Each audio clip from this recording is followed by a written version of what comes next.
shirkan maanta soo gabagaboobay ayaa qaatay muddo 3 cisho ah iyadoo ku talagalka shirkaasina uu ahaa maalin qura inuu qabsoomo una soconayay saxiixayaasha qariidada nabadda oo uu shalay isaga baxay madaxweyne Shariif Sheekh Axmed kadib markii la isku fahmi waayay waxaana looga hadlayay dhamaystirka road mapka maanta ayaa dood dheer oo qaadatay muddo saacado ah dhalisayna buuq fara badan kadib waxa ka soo baxay warmurtiyeed ay isla garteen qodobada ugu muhiimsan ee buuqa iyo muranka weyn dhaliyay ayaa waxa kamid ahaa qiimeynta lagu soo xulayo qofka kamid noqonaya baarlamaanka cusub ee dhanka aqoonta ama khibradda nabadgelyada guddiga farsamo ee soo xulida baarlamaanka cusub iyo xalinta khilaafka galmudug ugu dambeyntii gabagabadii shirkan oo ahaa mid albaabada u xirnaayeen ayaa xubnihii ka qayb galay ee saxiixayaasha ahaa iyo u qaybsanaha arrimaha Soomaaliya ee qaramada midoobay Agustina Mahiga waxay saxaafadda uga warbixiyeen qodobada dhowrka ee la isla qaatay. There were a few outstanding issues that had to be revisited this morning. One is about the Durbahante community and representation into the parliament. We have agreed on that one. We have also agreed on the criteria for the parliamentarians. There was a long discussion on the issue of qualifications,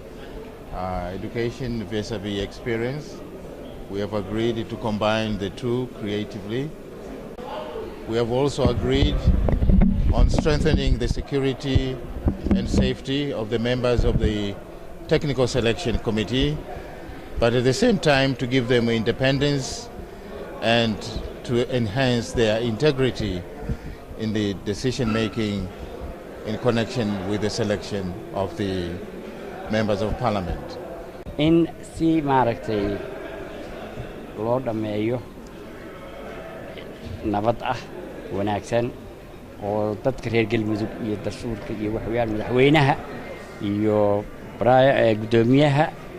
iyo aniga bal marka hore aan aragno isku tagna sida hadda uu sheegayba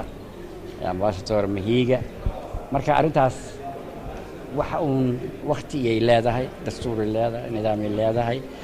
dhaqan jira waxyaabo badan jira dulqaasho iyo waxa jira xeer arrimahaas oo dhan marka waxun baa uu ka soo bixi doona wuxuu ahaa wada hadal aad u adag mudana qaatay qodobadii ugu dhibka badnaa ee laga wada hadlay ee aad u cuslaaday sida uu sheegay ambassador Mahiga waxa kamid ahayd xulidda baarlamaanka xagga waxbarashada inta badan waxa lagu dhaganaa in la qiimeeyo shahaado laakiin waxa soo baxday inay jiraan sida dad culimo ah oo aan shahaado dugsi sare haysan balse u qalma jaamacad inay jiri karaan marka waxa la qaatay oo la isla afgartay inay noqoto shahaado dugsi sare oo ay weheliso waay aragnimo ama waxbarasho u qalanta shahaado dugsi sare ama ka sarreysa oo ay weheliso waay aragnimo maanta waxa la isugu yimid saxiixayaasha waxaan laga wada hadlay waxyaabo tiro badan oo ay ka mid ahayd geed socodka nabadda Soomaaliyeed si loo dhameystiri lahaa roadmap processkii wuxuu dambeeyay meeshuu dambeysay doorashadii baarlamaanka soo xiritaankiisii marka arrimahaas iyaga ahay in la isku afgarto si markaasi hawsha waqtiga dhiman oo yar loogu soo dhameeyo arrintaasna go'aan fiican baa laga gaaray meel fiican baa ayay maraysaa heshiisku waa fiican yahay dabcan awalba lagu ahaa markii xoogaa muddo la joogaba haddii waxuun ay turunturaa ay yimaadaan ama caqabado in waddada laga qaado xulitaankii baarlamaanka keliya halay markii dastuurka la ansixiyey xoogaa turunturooyin baa jira iyo balgacan marin wixii kale oo laga hadli karo